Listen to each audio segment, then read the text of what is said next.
السلام علیکم ورحمۃ اللہ وبرکاتہ. الحمدللہ رب العالمین والعاقبۃ للمتقین والصلاۃ والسلام علی رسولہ الکریم. محترم حضرات، ہم جو ہے جیسا میں نے آپ سے وعدہ کیا تھا کہ انشاءاللہ جنگ آزادی میں مسلمانوں کے کردار پر ہم گفتگو کریں گے. تو سب سے پہلی بات تو اس میں 2-3 باتیں تمہیدی آپ کے سامنے رکھنا چاہتے ہیں، کیونکہ یہ بہت ہی سینسیٹیو ٹاپک بھی ہے اور آپ کو جاننا بھی بہت ضروری ہے. اس عنوان کی ضرورت کیوں پیش آئی، پہلے ہم اس پر بات کریں گے. اصل میں آزادی کے بعد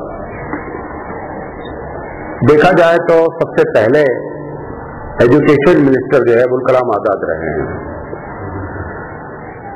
سب سے پہلی بات، آزادی میں جو اس کے بعد جو سلیبس ہم کو ہندوستان میں لگایا گیا، اس سلیبس میں ہندوستان کی آزادی میں مسلمانوں کا کیا کردار رہا وہ سلیبس میں بات داخل نہیں کی گئی الا ماشاء اللہ تھوڑی موڑی. لہذا اس وقت سے لے کر 1947 سے لے کر 2014 تک مسلمانوں کا 99.9% جانتا ہی نہیں ہے کہ آزادی میں ہمارا کیا رول رہا ہے. کچھ باتیں جو ایک آدمی کے بارے میں سنی ہوں گی، لیکن کوئی تحقیق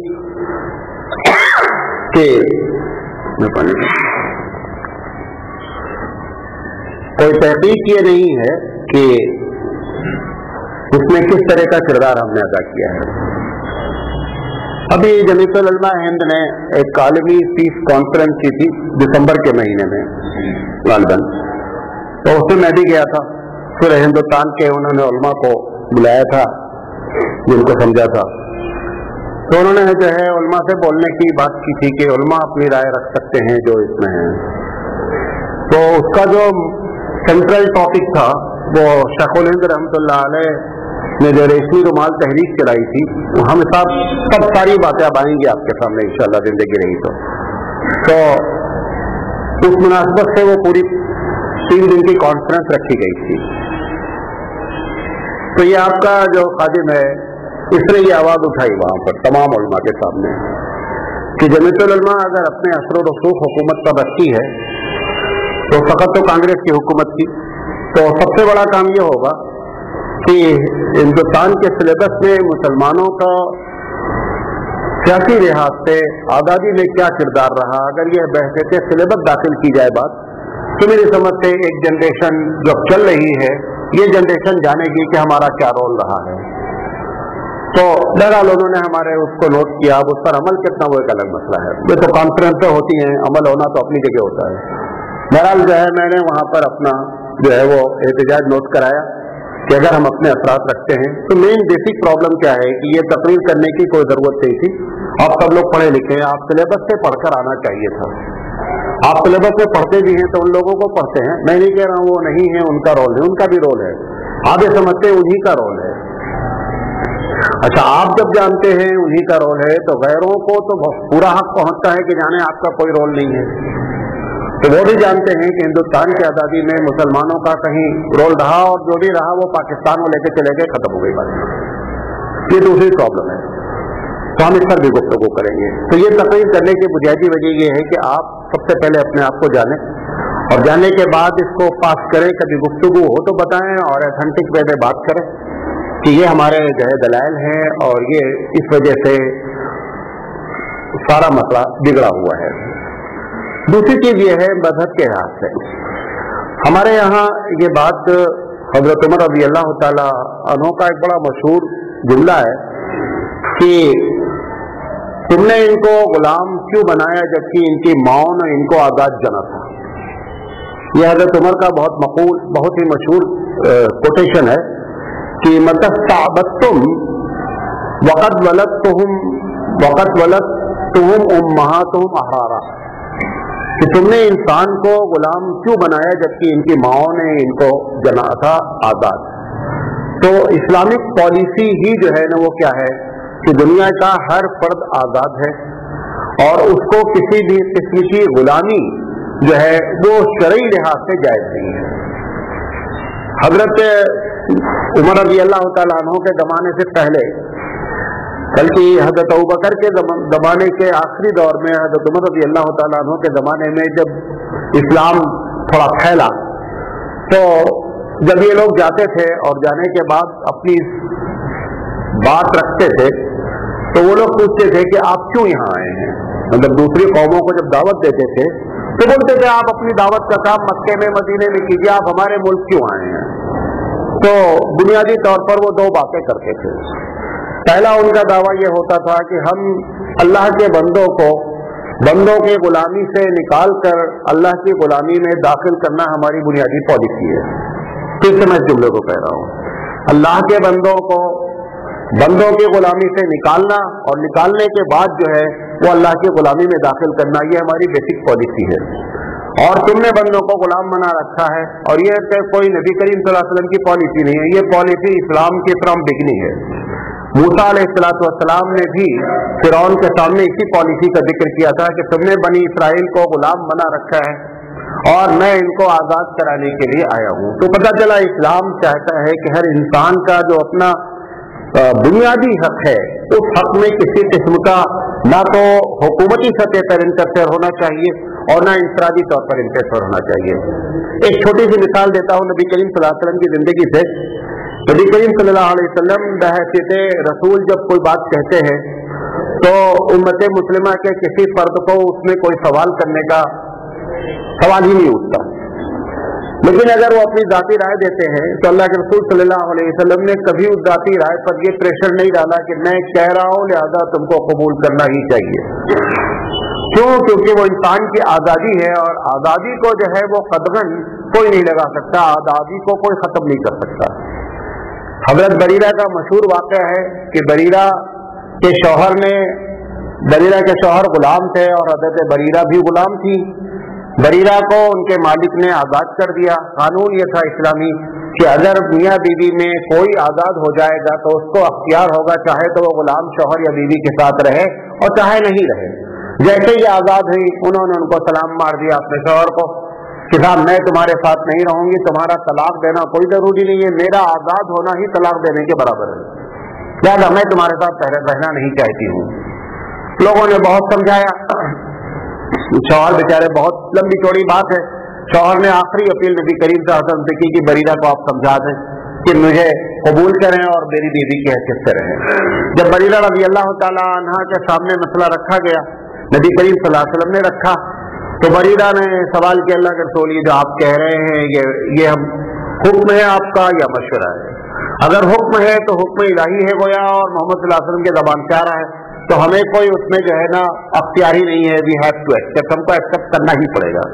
نبی کریم صلی اللہ علیہ وسلم نے بڑے واضح انداز میں کہا بریرہ کہ میری ذاتی رائے ہے. انہوں نے کہا کہ میں ان سے شادی نہیں کرنا چاہتی. آپ اندازہ کریں کہ سید الانبیاء ہے اور نبی کریم صلی اللہ علیہ وسلم نے ایک مرتبہ بھی نہ پریشرائز کیا ان کو اور نہ ان کے اوپر کوئی بات ایسی کی کہ تم کو شرم نہیں آتی، میں اتنا بڑا آدمی ہوں، کچھ نہیں. کیوں؟ کیونکہ وہ اس کی آزادی کی بات تھی، وہ آزاد ہو گئی، لہذا اس کی آزادی کا یہ تھا کہ میں جس کے ساتھ چاہوں شادی رچاؤں اور جس کے چاہے نہیں رچاؤں، لہذا ذہنی آزادی. اور تو اسلام جو ہے کبھی بھی کسی آدمی پر کوئی جو ہے وہ کنٹرول نہیں کرتا ہے. جب یہ بات تھی تو یہ دوسری وجہ تھی کہ مسلمان اس میں زیادہ انوالو ہوئے، تو مسلمانوں کا تو گویا یہ ایک مذہبی معاملہ ہو گیا. اور ویسے بھی مسلمان کا کوئی معاملہ جو ہوتا ہے وہ چاہے سیاسی ہو یا آپ کی عبادت کا معاملہ ہو، سارا معاملہ مذہبی ہی ہے. ہمارے پاس کوئی چیز دنیاوی ہوتی ہی نہیں ہے. یہ بات بھی آپ اپنی پالیسی میں ڈال دیں. آپ کا اٹھنا بیٹھنا کھانا سیاست آنا جانا یا تو ثواب کما رہتی ہی چیز ہوتی ہے، یا تو آپ ثواب کما رہے ہیں یا گناہ کر رہے ہیں یا مباح ہے. اس کے علاوہ ایسا نہیں ہو سکتا میں یہ کر رہا ہوں اپنی مرضی کا مالک ہو جائے، ایسا نہیں ہوتا. مسلمان کے لیے تو ساری چیز کیا ہے، سرکلبے گھری ہوئی ہے. لہذا اسلام چونکہ ان چیزوں کو پسند کرتا ہے، لہذا اس آزادی میں مسلمانوں نے اپنے مذہب کے لحاظ سے اس بات کی ذمہ داری سمجھی کہ اس میں ہم کو انگریزوں کے خلاف اقدام کرنا چاہیے. دنیا میں جتنے بھی 150 साल के पहले की जो कहानियां हैं वो कहानियां यही चलती रही हैं कि एक मुल्क पर दूसरा मुल्क कभी हमला करता है, हमला करके दो तरीका अख्तियार करता है। पहला तरीका यह अख्तियार करता है कि लूट मार करके अपने मुल्क वापस हो जाता है। दूसरा यह होता है कि वो हमला करता है, हमला करने की कई वजह हो सकती है, वो हमला करने के बाद उसको अपना मुल्क बना लेता है। तो जैसे यहाँ आर्यन आए, आर्यन ने भी हमला किया, उसके बाद यहाँ मुसलमान आए, मुसलमानों ने भी हमला किया। मुसलमानों की तारीख ये रही कि जब इस पर हमला किया तो लूट कर भागने के बजाय इन्होंने अपना देश बनाया है। तो ये तो कुरान मजीद कहता है तिलकल अय्याम नुदाविलुहा बैनन नास, कि ये जो है एक सर्कल है जो हम घुमाते रहते हैं। कभी भी इख्तिदार की चाबी परवरदिगार आलम एक आदमी को क़यामत तक के लिए देता ही नहीं है। ये इख्तिदार की चाबी चेंज होती रहती है, क्योंकि इख्तिदार में कभी न कभी ऐसा वक्त जरूर आता है कि इख्तिदार का नशा चढ़ता है, और जब वो नशा चढ़ता है तो अल्लाह रसूल को भूल कर बंदा इख्तिदार करने लगता है। परवरदिगार आलम उसके बाद चेंज करता है, क्योंकि उसको अपने इस बाग के लिए अच्छे माली का इंतजाम करना ही करना होता है। अब कभी वो हम समझ पाते हैं कि अच्छा माली है, कभी हम समझते हैं कि नहीं, लेकिन ये जरूर होता है, उमूमन ऐसा होता है कि जिससे चाबी ली जाती है उसके मुकाबले में जिसको चाबी दी जाती है वो उसके मुकाबले में थोड़ा बेहतर होता है। हो सकता है दोनों चोर हो, एक छोटा चोर हो एक बड़ा चोर हो, लेकिन ऐसा जरूर है कि कोई उसमें छोटा है और एक बड़ा होता है। बहरहाल ये परवरदिगार आलम की एक पॉलिसी है, और उसका क्योंकि हम उस स्टेटस के लोग नहीं हैं कि वो हमारे सामने इस बात को बताए मैं ऐसा क्यों कर रहा हूँ। वो रब्बे जुल जलाल है, मालिक कुल है, कादिर मुतलक है, लिहाजा वो अपने लिहाज से अपनी मसलहत देख करके, दुनिया का फायदा देख करके वो इन चीजों में अपना रोल अदा करता रहता है। तो ये जो बुनियादी तौर पर मैंने बातें आप बताई, तो जंग आज़ादी में मुसलमानों का जो रोल है वो एक मजहबी रोल है। ऐसा नहीं है कि खुदा न खास्ता ये महज जो है ना वतन परस्ती की बुनियाद पर, वो वतन परस्ती भी एक वजह हो सकती है, लेकिन वतन परस्ती से पहले क्या है, मजहब परस्ती है कि हमारा मजहब इस बात पर मजबूर करता है कि ऐसे हालात में जब हजरत उमर ने ये फरमा दिया कि तुम्हारी माओं ने तुमको आजाद जना है और तुमने इनको कब से गुलाम बना लिया, लिहाजा हजरत उमर रज़ी अल्लाह तआला अन्हु ने जिस तरीके से ऐसे लोगों के साथ जिहाद किया, उम्मत भी हमेशा इस सिलसिले में आजाद रही और उसने भी जिहाद का नारा लगाया। बहुत मशहूर शेर है कि जब वक्त पड़ा गुलिस्तां पे तो खून हमने दिया, जब बहार आई तो कहते हैं तेरा काम नहीं। इसके पीछे में हम आपको बताएंगे कि राज क्या है, कि आखिर मुसलमानों को इग्नोर किया क्यों गया, कहाँ से ये बात बिगड़ी है, इस पर हम आखिर में गुफ्तगू करेंगे। अभी तो ये 2-4 सीरियल चलेगा, जो भी इसको होगा हम पूरी लपेटेंगे बात को इंशाल्लाह। तो लोग ये समझते हैं, यहाँ से पहला सवाल से यहाँ से हम बात शुरू कर रहे हैं, ये है कि हिंदुस्तान पर बाई चांस अमेर इसने ब्रिटिश ने कब्जा कर लिया, या उसको ऐसे हालात हो गए कि उसने हिंदुस्तान पर कब्जा कर लिया। सबसे पहले इस बात को समझने की कोशिश करें।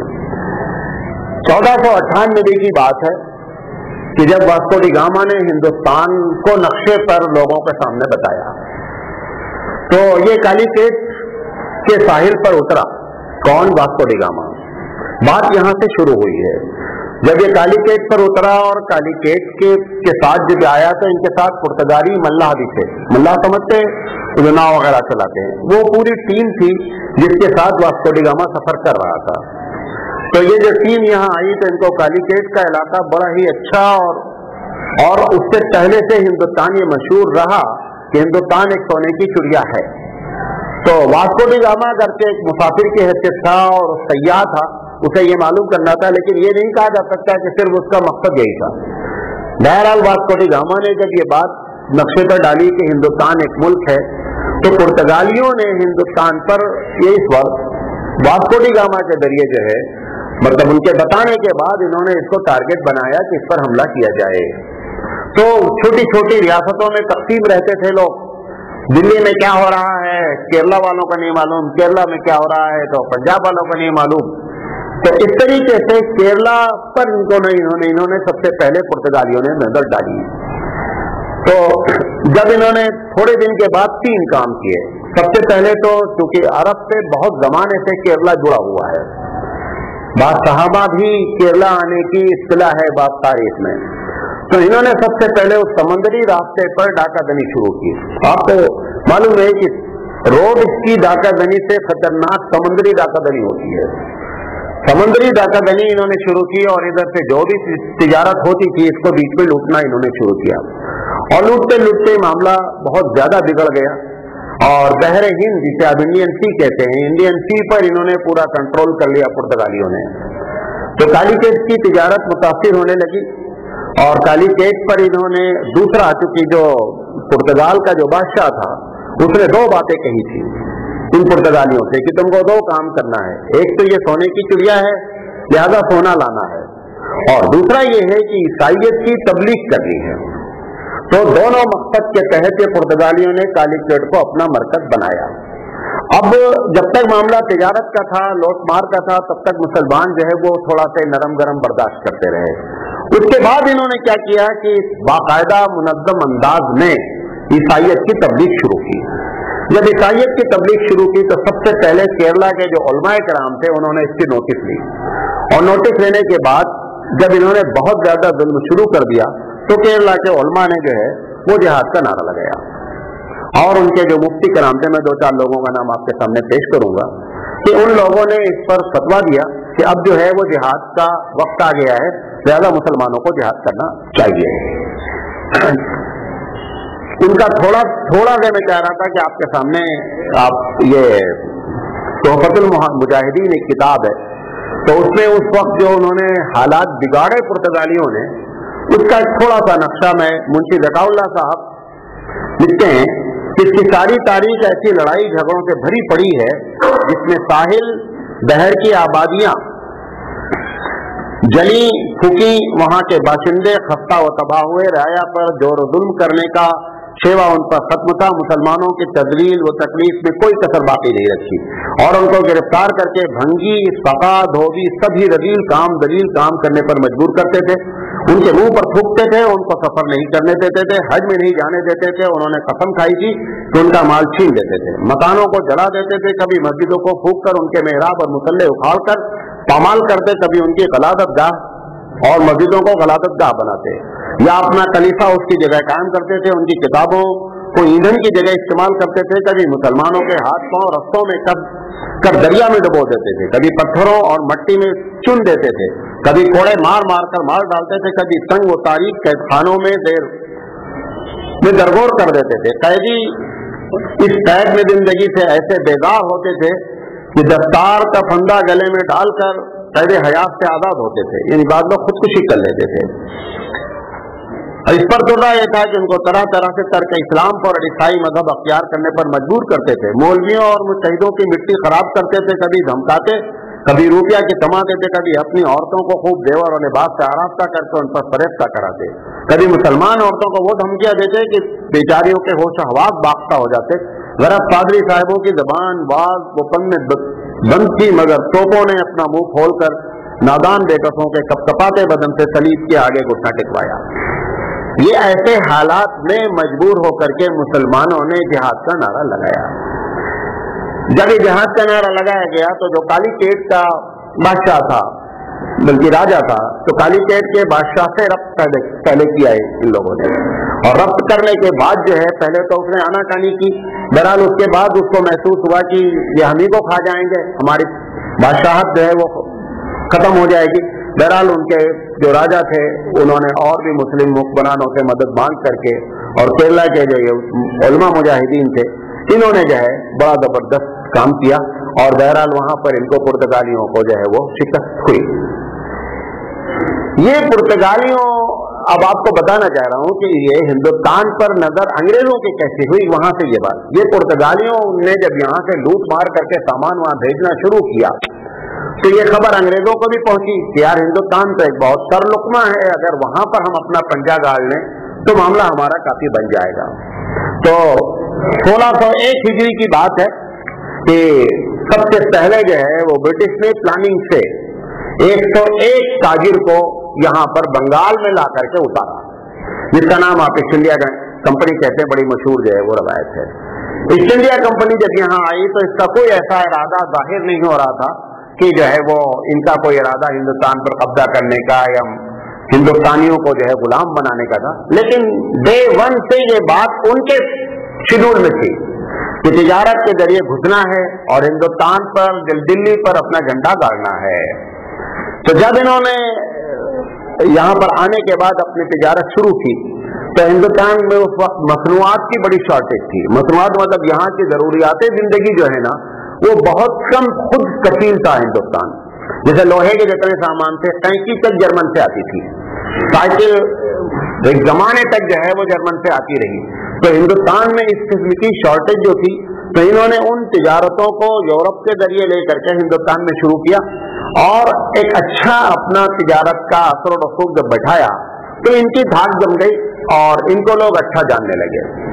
तो उसके लिए कोई कानून रहा, मैंने तहकीक करनी चाहिए, नहीं मालूम हुआ कि उस वक्त जो है फॉरेन की कंपनियां जो आती होंगी तिजारत करने के लिए, उनको सेंट्रल गवर्नमेंट से कोई परमिशन लेनी पड़ती थी। तो ये जो सेंट्रल गवर्नमेंट के पास, दिल्ली के पास आए जिस वक्त मुगल बादशाह औरंगजेब रहमतुल्लाह अलैह से पहले का जो मामला था, वहां पर उन्होंने जब अपनी एप्लीकेशन डाली कि ये हमारी तिजारत है, हम तिजारत ऐसे करते हैं और इतने लोग आपके हिंदुस्तान के इससे मुतासिर हैं और उनको फायदा हो रहा है, जो भी अपनी पूरी उन्होंने एप्लीकेशन लगाई, तो सेंट्रल गवर्नमेंट ने इनको परमिट दे दिया। यानी मुगल बादशाह ने इनको परमिट दे दिया कि आपको अमान का परमिट है कि आप हिंदुस्तान में कहीं भी तिजारत करना चाहें तो आप अपनी तिजारत कर सकते हैं। तो उस दरमियान में ये अपनी तिजारत के जरिए अपने खुफिया तौर पर अपने फौजी भी असलहे के साथ धीरे धीरे बुलाते रहे, लेकिन ये बात खुलकर नहीं आई सामने। इसी दरमियान में आपको मालूम है कि औरंगजेब रहमतुल्लाह अलैह का इंतकाल हो गया। औरंगजेब रहमतुल्लाह अलैह एक ऐसे बादशाह थे, ये तो अलग बात है कि उनके बारे में जो आप हिस्ट्री पढ़ते हैं और जो हम हिस्ट्री पढ़ते हैं वो दोनों में जमीन आसमान का फर्क है। क्योंकि औरंगजेब को हिंदुस्तान की तारीख जो है वो इस तरीके से पेश करना चाहती है कि एक जालिम मुसलमान जिसने जो है जबरदस्ती मंदिरों पर कब्जा किया और गैर मुस्लिमों को मुसलमान बनाया, ये पूरा खुलासा है उसकी हिस्ट्री का औरंगजेब रहमतुल्लाह अलैह की। हालांकि औरंगजेब पर मुसलमानों को तहकीक भी करनी चाहिए, जो हमारे मुसलमान हिस्टोरियन भी हैं जो पढ़ाते हैं। हिस्टोरियन का मतलब ये कि लेक्चरर की हद तक ये है, हिस्टोरियन तो जो है वो भी वहीं से सोर्स ले रहे हैं जहां से उन्होंने लिया है। मैं अभी यहाँ आपके उंगली में एक बड़ी दुकान है, सपना जो कहता है उसके आगे लिखा हुआ है कि हिंदुस्तान की सबसे लार्जेस्ट शॉप है, क्या कहते हैं, स्टेशनरी और बुक की। तो मैंने उससे कहा कि औरंगजेब पर कोई किताब दीजिए आप, उसमें जो बातें लिखी हूँ वो रेफरेंस के साथ लिखी हूँ। औरंगजेब ने जो भी किया है वो रेफरेंस कहाँ से आया है, तो उसने कहा, उसने बड़ा तलाश किया, उसने कहा ऐसी किताब मेरे पास नहीं है, औरंगजेब पर किताब है। हमने खोल के देखा, हमने कहा इसमें लिखा हुआ है, इसका रेफरेंस क्या है, ये मालूम होना चाहिए।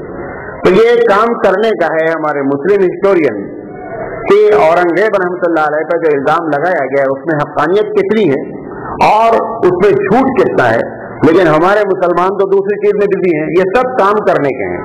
अभी मैं कल जिस प्रोग्राम में बेंगलोर में गया था, खुशी हुई उस प्रोग्राम को देख करके, हालांकि मुझे उस प्रोग्राम के बारे में मालूम नहीं था। तो Islamic board of education Karnataka का प्रोग्राम था, तो उसमें उनका एक काम यह है कि पूरे कर्नाटक की प्राइमरी से लेकर के एमए तक की सिलेबस की किताबों पर नजर रखना कि मतलब कहाँ पे क्या मुसलमानों और इस्लाम के खिलाफ गलत बातें आ रही हैं। जो बातें हुई हैं अगर सही है तो ठीक है, एक्सेप्ट भी करते हैं, लेकिन जो बातें आ रही हैं और वो गलत हैं उसको हुकूमत की सतह तक पेश करना और पेश करने के बाद उस चीजों को वहां से हटाना। हम ये समझते हैं हमारा मुसलमानों का काम जो है ना वो नमाज पढ़ना है, नमाज पढ़ना भी एक काम है, लेकिन ये जो आप इस दुनिया में आए हैं, जिस दुनिया में जिंदगी गुजारना है ना, हर आदमी को तो हर काम नहीं कर सकता है, लेकिन ये जरूर होनी चाहिए ऐसी ऑर्गेनाइजेशन जो हर फील्ड में एक मुस्लिम तंजीम रखे और अपने काम करवाए। लेकिन मुसलमानों को ये सबसे कोई फिक्र ही नहीं है, खा रहे हैं, मस्त हैं, पड़े हैं, हालात जहाँ खराब हो रहे हैं तो सोच रहे हैं वहां के खराब हैं, हम सुकून से हैं, हालात आपके भी खराब होने हैं। ऐसा नहीं है कि हालात वहीं खराब है। ये जो काम करने का तरीका है ना, वो तरीका इस सब मुसलमानों का कतई हिंदुस्तान में नहीं है। बहरहाल वो एक अपने पैमाने पे जो भी काम छोटा मोटा कर रहे हैं, अब ऐसे हर स्टेट में हो तो बहुत अच्छी बात है। तो औरंगजेब रहमतुल्लाह अलैह पर बाद हिंदू स्कॉलर्स ने किताब लिखी है, आपको हैरत होगी, और उन्होंने चैलेंज किया है कि ये बातें जो औरंगजेब की तरफ मंसूब की गई है टोटली रॉन्ग है। औरंगजेब के बारे में उसने अपने भाई का मर्डर करवाया, सही बात है, मर्डर हुआ है, लड़ाई हुई है, मर्डर हुआ है। अशोक ने 99 भाइयों का मर्डर करवाया है। उसने लिखा है कि अशोक द ग्रेट जिसको कहा जाता है उसने अपने 99 भाइयों का मर्डर करवाया है। उसका कोई जिक्र नहीं, उसने 2 का करवाया है तो उसका इतना बड़ा चर्चा है।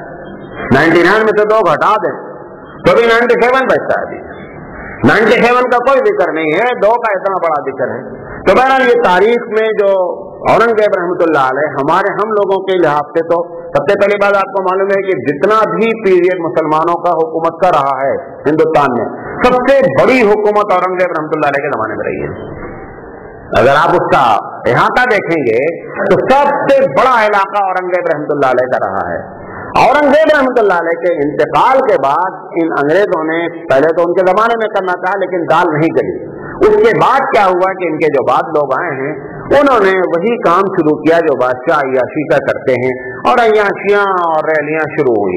अब इनको अच्छा मौका मिला अंग्रेजों को, और उस अंग्रेजों को जब पहला मौका मिला उन्होंने तो सबसे पहले बंगाल का नवाब जो सिराजुद्दौला था, सिराजुद्दौला से इनकी ठनी, और प्लासी का बड़ा मशहूर जो है वो मार्का पेश आया। प्लासी की जो जंग कहलाती है वो सिराजुद्दौला, लेकिन चूंकि उस वक्त मुसलमान आपस में भी जो ज्यादातर जो बादशाह थे, थोड़े बादशाह ऐसे थे जो गैर मुस्लिम थे, वरना सेंट्रल गवर्नमेंट के तहत जो और छोटे छोटे बादशाह थे वो सारे के सारे मुसलमान ही थे तकरीबन। जब सिराजुद्दौला पर मामला टाइट हुआ तो बगल के नवाब और बगल के राजा लोग इस बात का इंतजार करते रहे अच्छा है बर्बाद हो जाए।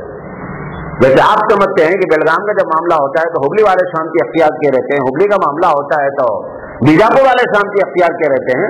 ये पॉलिसी मुसलमान की होनी ही नहीं चाहिए। अल्लाह के रसूल सल्लल्लाहु अलैहि वसल्लम ने फरमाया कि मोमिन मोमिन क्या है, एक दूसरे से अलबुनियान, एक इमारत के मानिंद है। और कभी फरमाया कि ईंट है, ईंट में आप देखें कि जब ईंट जुड़ती है तभी दीवार बनती है, तन्हा ईंट आप रख दें कचरा है, कुछ नहीं है। 5 लाख ईंट भी आप चित्रा दें तो कुछ नहीं है, लेकिन अगर 5 लाख को जोड़ दिया जाए तो एक अच्छी बिल्डिंग तैयार हो सकती है। तो ये जो हमारी पॉलिसी दिन पर दिन होती जा रही है कि ये हमारा मैटर नहीं है, हमारा मैटर नहीं है, यही मैटर उस वक्त भी था कि मुसलमान राजाओं के साथ उन लोगों ने ये बात, ये उनकी स्टडी थी, ये उन्होंने शरारतन स्टडी करके इस बात को समझा था कि अगर एक के इलाके पर हमला किया जाएगा तो दूसरे में आपस में इनकी इतनी तफ्तलिश है ना कि ये एक दूसरे का सपोर्ट नहीं करेंगे। लिहाजा सिराजुद्दौला के साथ जब मामला पेश आया बंगाल का जो था नवाब, तो दूसरे सारे लोग शांति अख्तियार किए बैठे रहे और नतीजा हुआ कि प्लासी के मैदान में सिराजुद्दौला को शिकस्त हो गई। अब जब शिकस्त हो गई तो बंगाल के साथ जो कुछ इन्होंने किया है, अगर आप कभी बंगाल की तारीख पढ़ें, जो जो ज्यादतियां अंग्रेजों ने की हैं और जिस जिस तरीके से नए नए अंदाज से सजाएं दी हैं, वो आज भी सजाएं लोग नहीं देते हैं, ऐसी ऐसी सजाएं। और बंगाल तो बहुत ही उस वक्त मालदार और बड़ा अच्छा इलाका था, उसको लूट घसोट करके जो असल मकसद था कि सोने की चिड़िया को यहाँ से ले जाया जाए, लिहाजा वो सोने की चिड़िया को उन्होंने वहां से खत्म करना शुरू किया, और वहां से ये आगे बढ़ने का अब इनको इरादा मक्का हो गया, और एक जगह इनका क्या हो गया, पूरा का पूरा रोल हो गया। प्लासी के मैदान में जो शिकस्त हुई है सिराजुद्दौला, तो हकीकत में देखा जाए वो दिल्ली की शिकस्त थी। शिकस्त तो सिर्फ प्लासी की नहीं थी, शिकस्त जो है वो दिल्ली की थी, लेकिन उस वक्त मुसलमानों ने जो दूसरे मुसलमान थे और दूसरे राजा भी जो थे उन्होंने कोई भी सिराजुद्दौला की मदद नहीं की। नतीजा ये निकला कि अंग्रेज बंगाल पर उनका तकरीबन जो है वो हुक्म हो गया, चलने लगा। ये एक अलग बात है कि अभी भी सेंट्रल गवर्नमेंट के मातहत था। इंशाल्लाह जिंदगी रही तो हम आगे बात करेंगे, क्योंकि हम इसको जो है मुख्तसर एक एक हिस्से में करना चाह रहे हैं। तो लोगों की डिमांड ये है कि ज्यादा रहती है तो हम तकरीर नहीं कर पाते, तो हम हो जाएंगे 30 और 35 मिनट के बीच में इंशाल्लाह इसको रोजाना कवर करेंगे। तो हम इसके बाद से शुरू करेंगे प्लासी के मैदान में। जज़ाकल्लाहु खैर, व आखिर दावाना अनिल हम्दुलिल्लाहि रब्बिल आलमीन।